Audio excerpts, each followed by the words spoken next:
Watu tofauti tofauti wataelezea mafanikio kwa namna jinsi wanavyoelewa. Na wewe vile vile utaelewa au utaamini kwa wewe unavyoamini, lakini mafanikio yoyote ni mchakato. Mafanikio sio bahati. Kwamba na kama ikiwa mafanikio ni bahati, basi hiyo bahati hawataipata watu wote, itadondokea kwa watu wachache.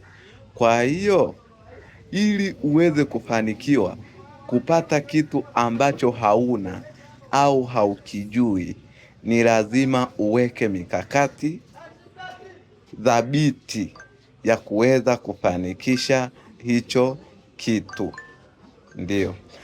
Kwa hiyo sasa, wewe ambaye unahitaji kufahamu namna ya kuagiza bidhaa kutoka China kuja Tanzania, haiwezi kuwa bahati kufahamu kitu kama hicho. Lazima uweke mikakati ya namna ya kufahamu hivyo vitu. Mikakati gani utaweka? Lazima ujifunze namna ya kuagiza hizo bidhaa kutoka China kuja Tanzania, ili kuondolee kutapeliwa na watu ambao sio waaminifu.